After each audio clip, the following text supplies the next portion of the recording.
ఏడుపాయల్లో ఘనంగా వసంత పంచమి వేడుకలు. వసంత పంచమిని పురస్కరించుకొని ప్రసిద్ధ పుణ్యక్షేత్రం ఏడుపాయల వనదుర్గామాత ఆలయం వద్ద సోమవారం వేడుకలు నిర్వహించారు. ఈ సందర్భంగా తెల్లవారుజామున అర్చకులు పార్థివ శర్మ అమ్మవారికి పంచామృత అభిషేకం చేపట్టి వీణ పుస్తకాలు, పలకలు, పెన్నులు ఏర్పాటు చేసి సరస్వతీదేవి రూపంలో అమ్మవారిని అలంకరించారు. సహస్రనామార్చన, కుంకుమార్చన అనంతరం భక్తులకు దర్శనం కల్పించారు. భక్తులు మాతను దర్శించుకుని మొక్కులు తీర్చుకున్నారు. అమ్మవారి అలంకరణ భక్తులను ఆకట్టుకుంది.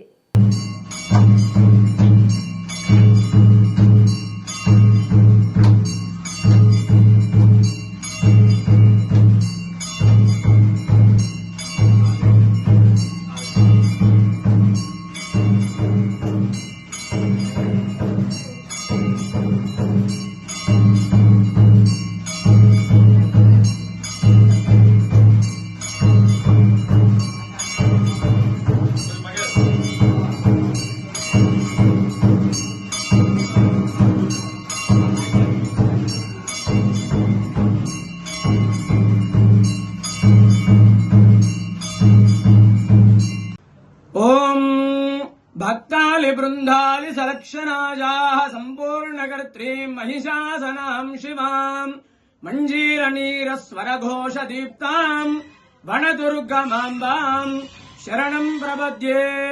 ఏడుపాయల వనదుర్గా భవానీ దేవస్థానం తెలంగాణ రాష్ట్రంలోనే ఎంతో ప్రసిద్ధమైనటువంటి క్షేత్రము ఏడుపాయలు. మరి ఈ రోజు వసంత పంచమిని పురస్కరించుకొని వనదుర్గా అమ్మవారిని సరస్వతీమాత దేవి రూపంలో అలంకరించడం జరిగింది. ఉదయాన్నే అమ్మవారికి విశేషమైనటువంటి అభిషేకము, తదనంతరం అమ్మవారికి సహస్రనామ కుంకుమార్చన, అదేవిధంగా వనదుర్గా అమ్మవారు సరస్వతీదేవి రూపంలో భక్తులకు దర్శనమిస్తుంది. అదేవిధంగా మరి ఈ రోజున ఎవరైతే చిన్నపిల్లలు అక్షరాభ్యాస కార్యక్రమం చేసుకుంటారో వారికి అఖండ విద్య, బుద్ధి, మేధస్సు కలుగుతాయి. ఈ యొక్క వచ్చేటువంటి భక్తులకు కూడా ఎలాంటి ఇబ్బందులు కలగకుండా మా యొక్క ఆలయ ఈవో చంద్రశేఖర్ గారు అన్ని ఏర్పాట్లు కూడా చేయించారు. వనదుర్గా భవానీ మాతాకి జై.